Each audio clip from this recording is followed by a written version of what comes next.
The opposition that was mounted against us was relentless. It started with the governor himself, who called out the National Guard to keep us out. Remembering the Little Rock Nine, next on Black Nouveau.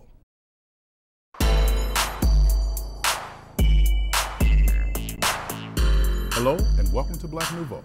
I'm Milton, Dockery. And I'm Faithe. We're glad you joined us. We'll have more on the Little Rock Nine in just a moment. We'll also explain the history behind Lift Every Voice and Sing. And for those of us who are singing the blues this income tax season, we'll have some tax tips from the National Association of Black Accountants. We'll also begin a two-part interview with Gwen Ifill, host of the PBS series, Washington Week. But first, 7 members of the Little Rock Nine were in Milwaukee last week to receive Marquette University's highest honor, the Pear Marquette Discovery Award. Dr. Terrence Roberts was one of the recipients, and as Liddy Collins reports, he is no stranger to our city. Everybody has a right to excel. That's what I learned at Gibbs Elementary School, Dunbar Junior High, and Horace Mann High School back in Little Rock. Every time I stepped onto the campus of all those all-black schools, I knew without one shred of doubt that I was a loved individual. I was embraced and honored, expected to succeed. You can flourish in those kinds of circumstances. It's difficult in other circumstances, but not impossible. Oh yeah. And that too I learned in Little Rock. It was very difficult, but it wasn't impossible. One of the things I had to overcome was fear. I feared for my life on a daily basis, on an hourly basis. One of the things I always wanted to do was leave that place because it was so vile. And yet, one part of me said, you have to be here. It's important to be here. And so what I did with the fear, I put it in my pocket. Fear you can take with you. Fear does not serve as a barrier to anything. It just causes you all kinds of things that happen in your body and your mind even. This is Dr. Terrence Roberts speaking at the University of Wisconsin-Milwaukee. In 1957, he volunteered to be part of a group of students to integrate Central High School in Little Rock, Arkansas. This group of 9, which originally was a group of 150, faced bigotry and racism head-on and will forever be known as the Little Rock Nine. The school board designed the plan, which meant it would be one high school at Central, and there would be a one-way process. That is, only black kids would come from the all-black school to Central. There would be no white kids going to the all-black school, which is pretty much the pattern. So that was the preparation, pretty much. Wasn't anything else. Sometimes people ask me, well, weren't you taught or told about what to expect? No. One, nobody really knew what to expect. School board was quickly in disarray once the governor began to act, because the governor was doing things that school board hadn't anticipated. The opposition that was mounted against us was relentless. It started with the governor himself, who called out the National Guard to keep us out. The people were emboldened by the governor's position, so they did stuff to us with a sense of impunity. And anything that you can think of that one human being might possibly do to another, they did to us. We, the 9, had taken this vow of nonviolence, and it really works.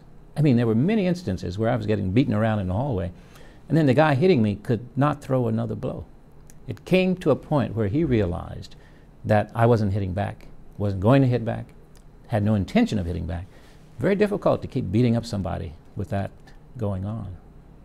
We were mature beyond our years, simply because as a black person living in that region during that era, you had to have your wits about you or you'd wind up dead. That's what the odds were like. So we had to be on our toes, we had to be aware of what was going on, or we could wind up 6 feet under. My mom used to burn the hate mail. Can you believe?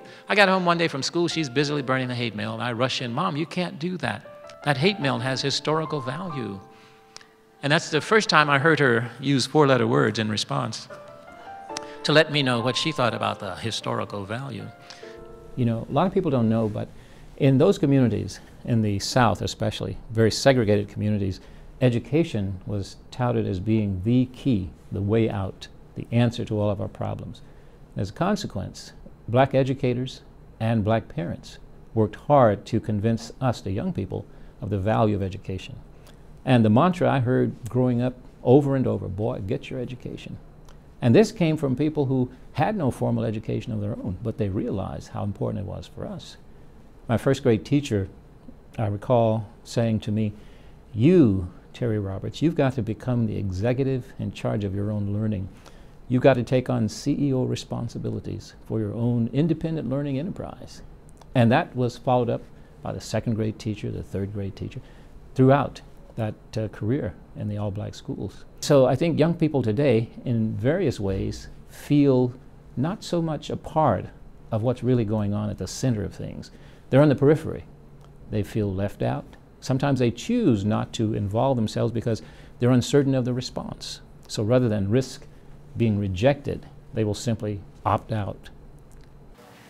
My name is Joshua Devonish, and I attend Mesmer High School. With the recent inauguration taking place, do you still feel that there are barriers intact on the youth education? And if so, what do you think needs to be done to eliminate those barriers? Barriers to education? Yes. You know, the only barrier, real barrier to education that I can think of is individual choice not to educate self. That to me is the real barrier. External things are there always, as they were in Little Rock. I mean, there were tremendous external barriers, but once we, the 9, decided that we were going to educate ourselves in spite of the barriers, then it happens. See, it's not a function of any externals. It's all about who we are. And even though it may be harsh, the conditions may be difficult, and you may get weary, don't give up. Thank you. Love that question. Well, you know, I think kids have to, one, understand what education really is. Education isn't about going through institutions or going through formal programs. It's about individual choice. Individuals can choose to educate themselves, and basically, in my estimation, education is simply defined as knowing the options available in the universe. You know, if you know more options, then your range of choice can help you design a life that is much healthier, much more productive. And it starts with that individual knowledge that, one, it's possible to make that choice. It's possible to choose to learn. Dr. Roberts, a psychologist, said schools today are not integrated because society is not integrated. It has always been a fallacy, in my estimate, to try and, quote, integrate this society through using the schools. It can't happen. As long as people choose to live monoracial, monocultural lives, that's who we're going to be, no matter what you do. And busing, you know, busing to me was one of the most egregious examples of cruel and unusual punishment that we've ever engaged in. You know, you pack kids up at an unearthly hour in the morning, stick them on buses, take them out to areas where they're unwelcome and unwanted, abused all day, and then packed on buses for a late ride home. No time to really study because they have to go to bed to get up early. You know, that whole cycle. It's nutty. If this country is interested in integration, it will have to make that choice and do it. And we could if we wanted to. You know, I tell people all the time, Americans do what they want. It's not a matter of can't. We have all the resources we've ever needed.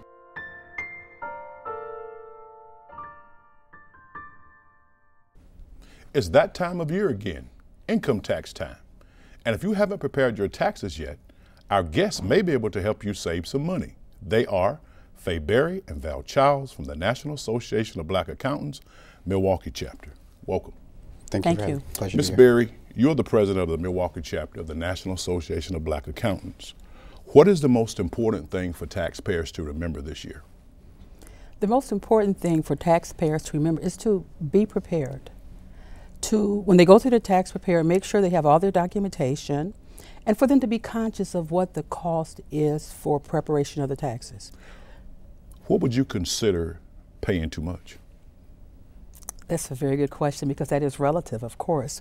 But paying too much, if you're paying $300 and $400 for a tax return and $400 and $500 to get a refund, from my perspective, that is too much. What would be the appropriate amount? The appropriate amount, depending upon the situation of the individual, okay, whether they're individual, whether they have a business, or married filing jointly, the appropriate amount could range anywhere from $200 to $350, depending upon the person's circumstances and their situation. Now, Mr. Childs, when is the appropriate time to go to maybe a certified public accountant as compared to some of the other organizations that do taxes? Well, that's a very good question. And here's something that you should always consider. How much do you want to pay? And whether or not they are credible. Typically, when you go to an organization, it is assumed that they have adequate training, they are professionals, and you can hold them to a code of ethics.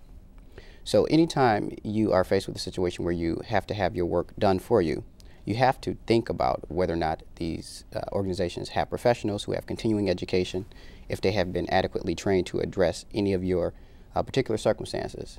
And you need to look for them to ask you questions to get insight into your tax situation, not just allow you to dictate to them what should be reflected within your tax returns. Also, Mr. Childs, are there many changes at the federal level that taxpayers should be aware of?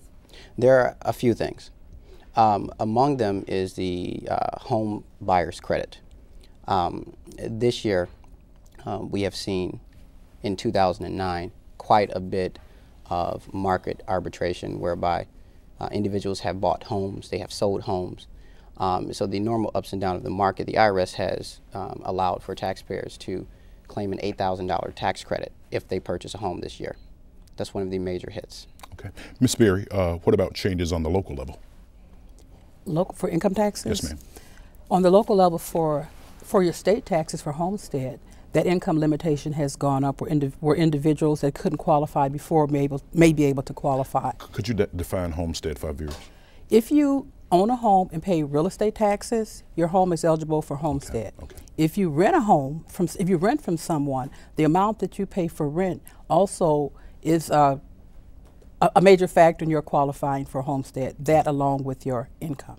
What types of activities or services or other types of activities or services are available for your taxpayers, for our taxpayers, excuse me? Among them is free e-filing. Okay.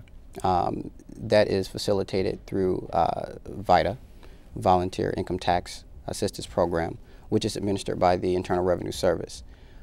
Taxpayers can take advantage of this by going to their local libraries, local college campuses, high schools. And if your income is below, I believe, $57,000, you are eligible for free e-file. Okay, so there's an income requirement. There's an income requirement. Anything over $57,000. You should talk to either Faye or myself, though. Okay, all right. What other kinds of activities does the National Association of Black Accountants do to help to inform consumers about important financial issues? Well, we do many things, but one of our major activities is financial literacy. We go to the Milwaukee Public High Schools and we teach financial literacy education. Some examples of what you're teaching. We teach them about balancing a checkbook, about having a checking account, about managing your checking account. We also talk to them about savings. How long would it take for you to be a millionaire if you were to save $1 a day? We teach them about investing in themselves, and also making them aware of the terminology such as interest, compound interest, bank fees versus going to a check cashing place, making decisions versus needs versus wants, how to develop a budget, why do you develop a budget, do you have any financial goals in the future, and making better choices. So this information is shared with high school students. Mr. Childs, anything you want to add to that? Yes, NABA is also involved in the YES program, which was established by a coalition of local business leaders who are interested in seeing. I would assume the YES program stands for a specific acronym. What is that acronym? Young Entrepreneur Scholars. And it basically summates within the name. So essentially the program is partnered with National Association of Black Accountants, other factors such as the WICPA, and other local business individuals. And what it does is it establishes accounting clubs within the high schools to facilitate teaching financial literacy. Okay. If people want more information on your organization, how can they get it? They can contact us at 414-755-0788. Thank you so much for joining us. Thank you so much. Pleasure being here.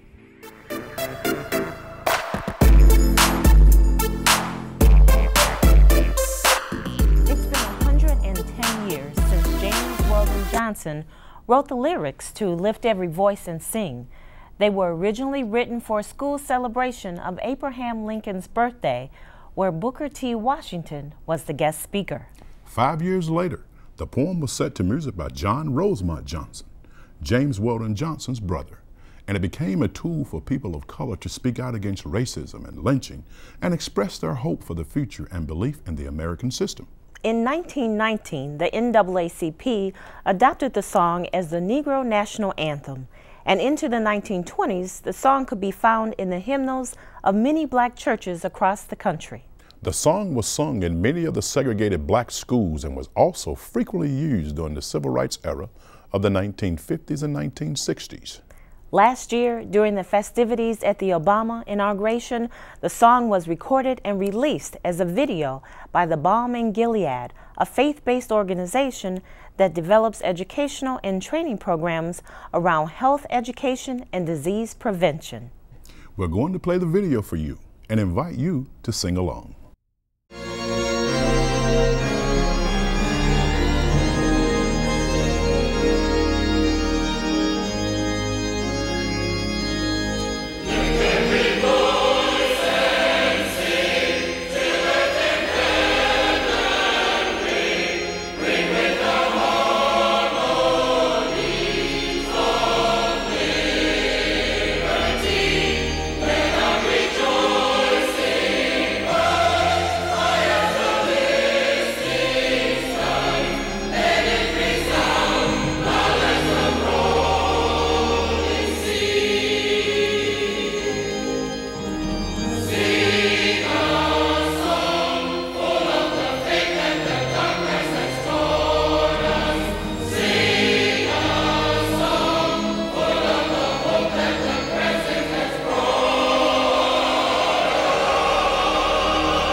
The State of the Union, divided, united, anxious, worried, or all of the above. We consider Gwen all the Ifill options has been the tonight host of on Washington Week and the senior correspondent for the PBS NewsHour for more than a decade. She is also the author of The Breakthrough, a book chronicling the rise of African Americans in the political process. She discussed her book with us while in town to deliver the Neiman Lecture at Marquette University. The couple things prompted The Breakthrough. One of them was a persistent publisher who wanted me to write a book about Barack Obama. I didn't want to write a book about Barack Obama because I honestly didn't think he was going to be elected president. However, I did think he represented something which I had been covering my entire career without being conscious of it. I had been covering youngish African Americans who for the first time were walking through the doors their parents had opened. My father marched in civil rights marches so I wouldn't have to. And I saw there was a whole new generation of young people who were also going to law school, choosing public service, and choosing politics because their parents or someone in their parents' generation had knocked down those doors. And once I started accumulating those folks, people like Barack Obama obviously sparked interest in this story. But also I found that there was a governor in Massachusetts who at the time when I started on the book was the only African American governor in the country, Deval Patrick. There was a congressman from Alabama who, even though he came from a district that was majority black, was about to launch, and is, matter of fact, right now in the middle of a statewide race for governor of Alabama, which I consider the audacity of hope, because in my lifetime, George Wallace was the governor of Alabama. It's stunning. And I also wanted to talk to somebody at a different level, someone who was in charge of being a mayor, because that was where our first breakthroughs were so often. African American cities which had become majority black, which were more likely to elect black people. Now we have cities where crossover candidates were winning. In my hometown of Washington, D.C., Adrian Fenty, when he was elected, he got elected by winning majorities in every ward in the city, the first time that it had ever done in what is still essentially a very segregated city. So there was something happening here, and I wanted to capture that. She also captured the generational rift among African Americans involved in the political process. There's something that doesn't get talked about much. It's part of our dirty laundry stories that we keep inside the house, but we know that we're having this discussion. I remember when Jesse Jackson was running for president, my father, who was considerably older than he, would always say, well, who elected him my leader? I don't necessarily believe he leads me. But if you ask most mainstream communities, they would call him a black leader. We were so much less monolithic than people thought. And even within our own communities, there was the same old fighting over who was in charge and who took charge and who had the power that every community had. When I grew up, I didn't grow up there. I went to school in Boston where the Brahmins had to hand over power to the Irish. And so there have always been this kind of shift in power, which caused a little knocking of heads along the way. So it was only normal that it should happen in the African community as well. It happened so quickly for us because we went from gaining access to schools and gaining access to lunch counters to within one generation gaining access to graduate schools and gaining access to corner suites and CEO jobs. And all of a sudden in politics, which was kind of a lagging indicator, people were having to hand over the reins of power and influence. Before it was published, the book was used by the Republican right to attack her credibility to moderate the vice presidential debate. I hated being the story. No reporter really likes being the story, but I understood what was going on. Before the vice presidential debate, they started raising questions about whether I could be fair because I had written this book. Of course, I hadn't written the book yet. The book was not about Barack Obama, even though he was obviously part of the story. And I hadn't written the chapters about Barack Obama yet. So I knew that the critics didn't know what they were talking about. I also knew two other things. One is they were trying to get in my head, game the ref, so I would be thrown off going into debate. What they didn't understand is I had done a debate 4 years before, so I'd been to this rodeo before. They couldn't game me that easily. The other thing they were trying to do was just kick up a little dust about the race issue without saying it. They were playing the race card. If I had been a white moderator, I'm convinced, writing the same book about the same topic, there wouldn't have been all suspicion about whether I could be fair, even though Barack Obama himself was not on the stage. They were trying to change the subject to be about me instead of about Sarah Palin, because the people who were raising the questions were the Sarah Palin partisans who now we know were terribly worried about what her performance would be. What they failed to understand is I was interested in talking to Sarah Palin and Joe Biden. It wasn't just all about her. So I boxed myself off and didn't listen to any of the criticisms, and broke my ankle 2 days before the debate. So I was mostly concerned about pain and getting on and off the stage.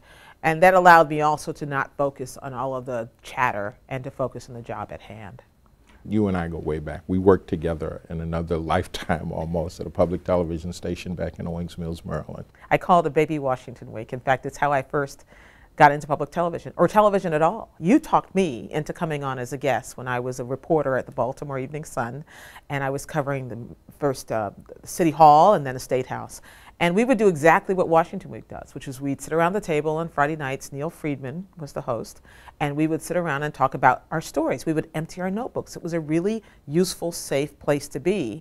In the second part of our interview, we'll discuss the impact of technology in covering communities of color, the Don Imus incident, and the issue of race in America. Before we close tonight, 2 bits of housekeeping. Last week we posted the wrong date for the daddy-daughter dance. The correct date is Saturday, February 20th. And next week, we'll have a report on the Marquette ceremony honoring the Little Rock Nine. And that wraps up this edition of Black Nouveau. And remember, in the coming week, do something to expand your world. Good night. Good night, and most important, be safe.